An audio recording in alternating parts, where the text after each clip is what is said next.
Hello everyone. आपका YouTube channel academic warriors पर बहुत बहुत स्वागत है। आज हम इस वीडियो के माध्यम से जानेंगे प्लेवे मेथड के बारे में, जो कि किसी भी बच्चे के लिए बहुत ही ज़्यादा कार्यकारी साबित होता है। खासकर मानसिक मंदित व्यक्ति के लिए बहुत ही ज़्यादा लाभप्रद है। चलिए शुरू करते हैं प्लेवे मेथड। इंट्रोडक्शन। परिचय।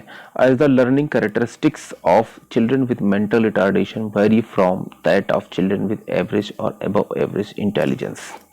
जैसा कि हम सभी जानते हैं कि जो लर्निंग कैरेक्टरिस्टिक्स हैं या अधिगम विशेषताएं हैं, एक मानसिक मंदित बच्चे की वो वैरी करती हैं एक एवरेज या एबव एवरेज बुद्धिमत्ता वाले बच्चे से।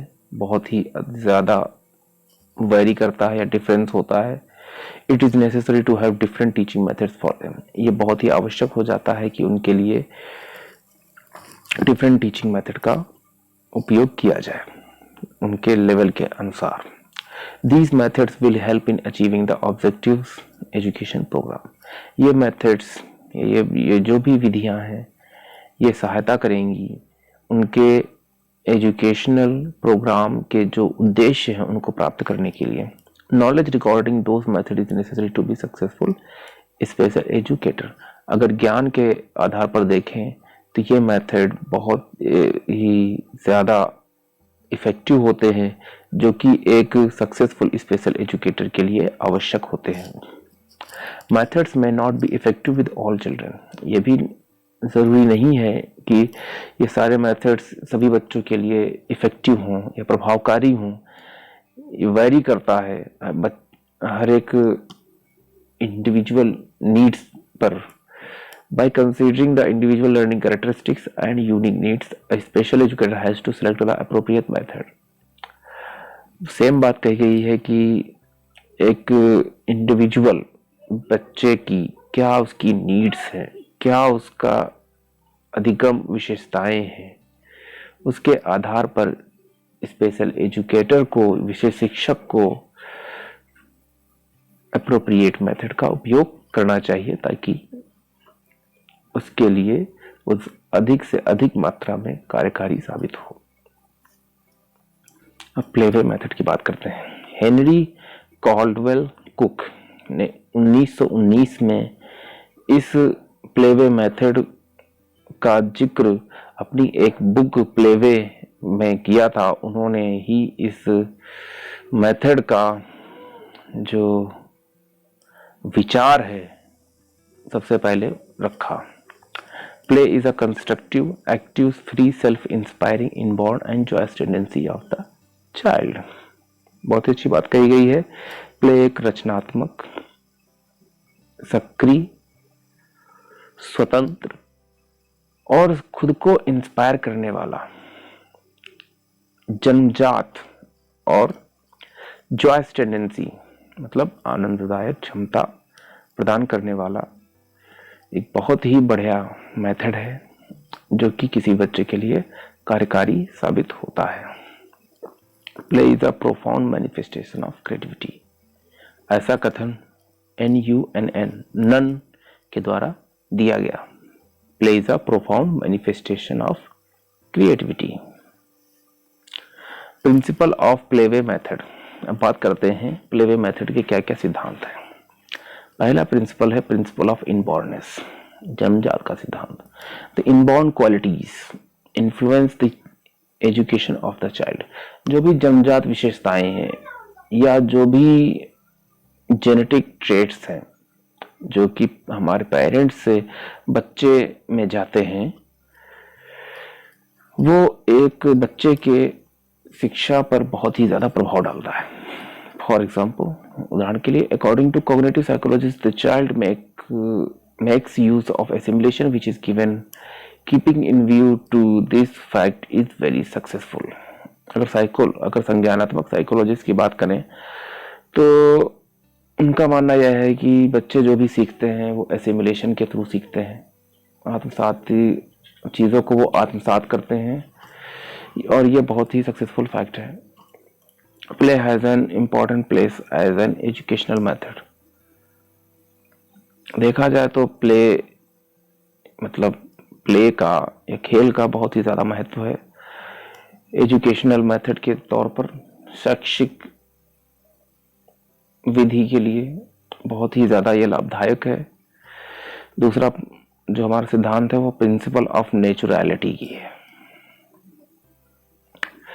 बात करते हैं of all the things play is most akin to the nature of the child.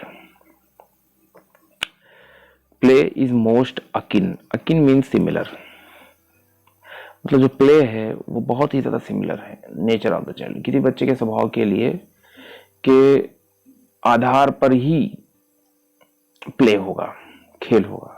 जैसा जिस बच्चे का स्वभाव है उसी के आधार पर वो ठीक वैसा ही खेलना पसंद करेगा या और उसी तरीके से खेल खेल में वो सीखेगा भी। A system of education can be successful only when it is accordance with the nature of the child. अगर बहुत ही अच्छी बात कही गई है, अगर एजुकेशन का जो सिस्टम है या शिक्षा की जो कार्य प्रणाली है वो तभी सक्सेसफुल हो सकती है जब बच्चे का जो नेचर है, बच्चे का जो स्वभाव है उसके आधार पर वो कार्य किया जा रहा है। ये बात इसमें कही गई है। That is why education should be imparted to children through play. इसीलिए कहा जाता है या इसीलिए जरूरी है, इसीलिए आवश्यक है कि शिक्षा जो है वो बच्चों को खेल खेल में देनी चाहिए, क्योंकि बच्चे खेल खेल में सीखना बहुत ही अधिक पसंद करते हैं। ये उनकी इनबॉर्न टेंडेंसी है या उनका ये नेचर ही है। प्रिंसिपल ऑफ फ्रीडम बात करते हैं। Freedom should have an important place in education. स्वतंत्रता जो है, स्वतंत्रता का एक बहुत ही महत्वपूर्ण स्थान है शिक्षा में। इन play the child feels free and so education should also B imparted through play. खेल में या बच्चे जब भी खेल रहे होते हैं वो अपने आप को बहुत स्वतंत्र महसूस करते हैं। उनके अंदर कोई भी ऐसी भावना नहीं आ रही होती है जो कि उनको बाध्य करे कि नहीं ये प्ले नहीं एक कार्य है। वो अपने आप को बहुत ही स्वतंत्र महसूस करते हैं और ये स्वतंत्रता ही शिक्षा में बहुत ही आवश्यक होती है। इसीलिए कहा जाता है कि education should also B imparted through play. इसलिए कहा जाता है शिक्षा भी प्ले के थ्रू ही दी जाए। When children get freedom to express themselves, the optimum abilities are shown. जब बच्चे अपने आप को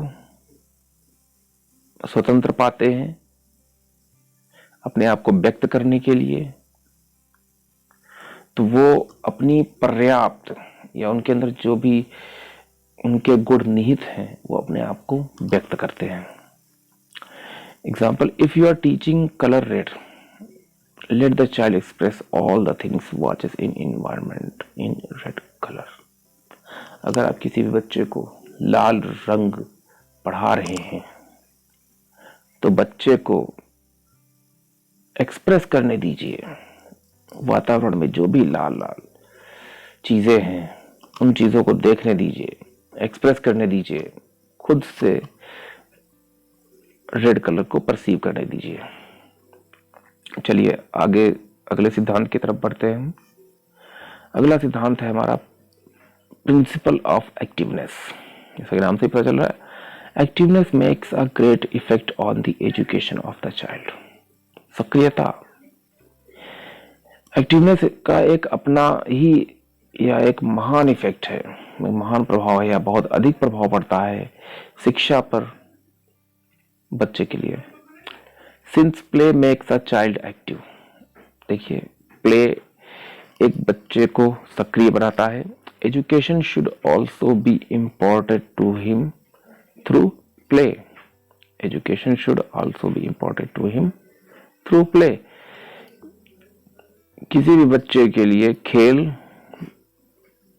उसको सक्रिय बनाता है, इसलिए एजुकेशन को भी जो शिक्षा है उसको बच्चे के लिए खेल खेल में ही देनी चाहिए।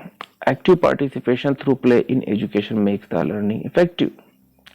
बच्चे का जो एक्टिव पार्टिसिपेशन है, सक्रिय सहभागिता है खेल के लिए, खेल में बच्चे की जो सक्रिय सहभागिता है खेल में, वो एजुकेशन को या शिक्षा को इफेक्टिव बनाती है उसकी अधिगम या उसकी लर्निंग के लिए। Example, role model activities allow the maximum participation of the child. Role model जैसे किसी नाट्य में या नाटक में किसी बच्चे को आप उसके अकॉर्डिंग रोल मॉडल बना दीजिए तो बच्चा मैक्सिमम पार्टिसिपेट करेगा उस चीज में, क्योंकि वो उसका फेवरेट होगा और वो बहुत ही सक्रियता के साथ उसमें सहभागी बनेगा। If your objective is to teach health and hygiene, you may plan for role models of doctor, nurse, etc. अगर आप किसी बच्चे को स्वास्थ्य या हाइजीन के बारे में बताना चाह रहे हैं तो आपको उसको डॉक्टर या नर्स का रोल मॉडल तैयार करके उस बच्चे को उसी तरीके से उस रोल मॉडल के लिए बनाना पड़ेगा, मतलब सिर्फ रोल के लिए। तो बच्चा अधिक से अधिक उस चीज में एक्टिवली पार्टिसिपेट करेगा और अपने आप को ज्ञानप्रद करेगा। बात करते हैं आगे, principle of self aim. Self aim, the child has great significance in the education of the child. कहने का मतलब यह है कि जो स्व उद्देश्य है उसका बहुत बड़ा महत्व है एक बच्चे की शिक्षा के लिए। Play is a self-aimed strength of the child, and so this should form the basis of his education. Play एक स्ट्रेंथ है किसी बच्चे के लिए, उसके सेल्फ एम के लिए, जो इसलिए एजुकेशन में या शिक्षा में प्ले को शामिल किया जाना चाहिए ताकि बच्चा अधिक से अधिक उस चीज को सीख सके। As in play, the objectives are set by the child himself. जो भी प्ले में जो उसके उद्देश्य हैं बच्चा अपने आप उन ऑब्जेक्टिव्स को सेट करेगा and he tries to achieve it, और वो बहुत ही कोशिश करता है उन ऑब्जेक्टिव्स को प्राप्त करने की, it with his own efforts, अपने खुद के प्रयासों के द्वारा। अब बात करते हैं आगे के सिद्धांत पे, वो है principle of pleaser. The child experiences pleaser in play. बहुत ही स्वाभाविक सी बात है, प्ले में बच्चा प्लीजर मतलब खुशी की अनुभूति करता है। Therefore, इसलिए the education imparted through play will be more natural and successful. इसलिए अगर एजुकेशन में इम्पार्ट किया जाए प्ले का तो बच्चा बहुत ही नेचुरल, बहुत ही स्वाभाविक और सफलतापूर्वक उन चीज़ों को सीख सकता है जो उसके लिए महत्वपूर्ण है। During play if the child experience pleaser, खेलने के समय अगर बच्चा खुशी या आनंद का अनुभव करता है, it will act as reinforcement and motivate him to engage it again and again. अगर बच्चा खेलने के समय आनंद की अनुभूति करता है या उसको खुशी मिलती है या उसको उस चीज को करने में इंटरेस्ट आ रहा है, तो ये एक तरीके से उसके लिए पुनर्बलन और मोटिवेशन का कार्य करेगा, जो कि उस एक्टिविटी में उसको इंगेज करेगा और बार बार करने के लिए प्रेरणा देगा। बात करते हैं आगे, प्रिंसिपल ऑफ रिस्पॉन्सिबिलिटी।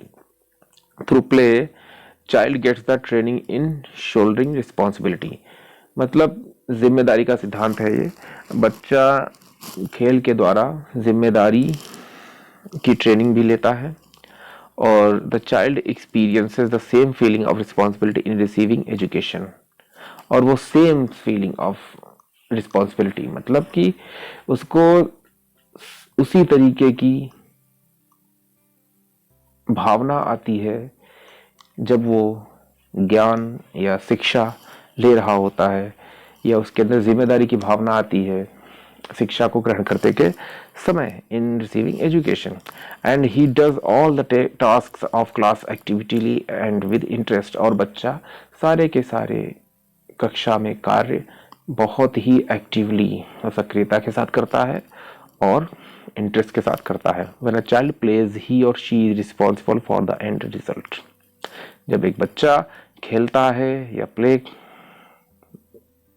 में पार्टिसिपेट करता है तो वह रिस्पॉन्सिबल होता है आखिरी तक के परिणाम के लिए। It promote the responsibility for his own actions, और यह उसके अपने खुद के प्रयासों को प्रमोट करता है बच्चे के। चलिए अभी हमने सिद्धांतों की बात कर ली है, अब बात करते हैं आगे मेरिट्स की, कि प्ले वे मेथड के क्या क्या मेरिट है, मतलब क्या क्या लाभ है। बात करते हैं the merit of play way method can be divided in the following two categories. Play way method के जो मेरिट्स हैं उनको दो कैटेगरी में बांटा जा सकता है। पहला general merits, second educational merits. General merits सामान्य लाभ, it develops the health of the child. बहुत ही ऑब्वियस सी बात है, यह बच्चे के स्वास्थ्य को विकास करता है। It leads to the development of constructive imagination. ये संरचनात्मक परिकल्पना या संरचनात्मक इमेजिनेशन का विकास करता है। It keep the child happy, ये बच्चे को खुश रखता है। इट डेवलप्स सोशल स्किल्स, ये सामाजिक कौशल का भी विकास करता है। It leads to healthy development of the personality, ये बच्चे के व्यक्तित्व का भी विकास करता है। बात करते हैं दूसरे एजुकेशनल मेरिट्स की, जो कि शैक्षिक लाभ है। As child does the activity out of his her will and not by force, the work becomes interesting. Play के माध्यम से जब बच्चा कोई भी कार्य करता है वो स्वयं से करता है, वो स्वतंत्रता पूर्वक करता है और वह अपनी इच्छा से करता है, ना कि किसी के द्वारा बल दिए जाने पर। तो बच्चा बहुत ही इंटरेस्ट के साथ वो कार्य करता है। Play is a best means of expression. Play जो है बहुत ही अच्छा एक्सप्रेस का माध्यम है, मतलब खुद को व्यक्त करने का माध्यम है। So child will be expressing his or her views without any fear. इससे बच्चा अपने विचारों को एक्सप्रेस कर सकता है बिना किसी डर के। While playing games child visualize the sense of beauty. खेल खेलते समय बच्चा अपने विचारों के माध्यम से जो सेंस ऑफ ब्यूटी मतलब सुंदरता की जो संवेदना है उसको विजुलाइज करता है, इमेजिन करता है। It helps in development of aesthetic feeling, ये एस्थेटिक फीलिंग का भी विकास करता है। It provides opportunity to learning by doing, ये एक अपॉर्चुनिटी देता है करके सीखने की। As they are responsible for the result it develops the sense of responsibility. जैसा कि वो अपने खेल के प्रति जो भी परिणाम आता है उसके लिए वो जिम्मेदारी सीखते हैं या जिम्मेदार होते हैं। It develop the sense of responsibility, ये सेंस ऑफ रिस्पॉन्सिबिलिटी को भी डेवलप करता है। The skills learned through play will be retain for a long time. जो भी कौशल खेल के माध्यम से डेवलप होते हैं वो लंबे समय तक के लिए रिटेन मतलब रहते हैं। लिमिटेशंस, अब बात करते हैं कि प्ले वे मेथड की क्या क्या लिमिटेशंस हैं। चिल्ड्रन अवॉइड अनइंटरेस्टिंग वर्क्स, बच्चे जो उनके इंटरेस्ट के कार्य नहीं है उनको अवॉइड करते हैं। कहने का मतलब यह है कि जो बच्चे जो होते हैं, जैसे कोई कार्य है जिसमें इंटरेस्ट नहीं है पर करना आवश्यक है, तो बच्चे उस कार्य को मन लगाकर या इग्नोर करते हैं, नहीं करना चाहते हैं बिल्कुल भी। ये इसका एक ड्रॉबैक है। If not structured considerable time is misused through play, अगर प्ले वे मेथड स्ट्रक्चर्ड नहीं या साइंटिफिक मेथड के तौर पे नहीं मतलब कि किया जा रहा है तो ये टाइम, उसमें जो भी टाइम है वो एक मतलब वो उपयोगी नहीं भी हो सकता है, मतलब कि लाभप्रद नहीं हो सकता, वो टोटली मिसयूज हो सकता है, वेस्ट है। It is impossible to teach all the subject through play, ये संभव नहीं है कि सारे विषयों को प्ले वे मेथड के आधार पर ही कराया जा सके। Play material can be expensive, और जो भी प्ले वे मेथड में जो भी या प्ले मटेरियल हैं, जो भी हम पढ़ाना चाहते हैं उनके जो भी मटेरियल्स हैं वो काफ़ी एक्सपेंसिव हो सकते हैं। तो आज हम लोगों ने प्ले वे मेथड के बारे में जाना और क्या इसके सिद्धांत है और क्या इसके ड्रॉबैक है और क्या इसके लाभ हैं, इन सब के बारे में जाना। चलिए बहुत बहुत धन्यवाद।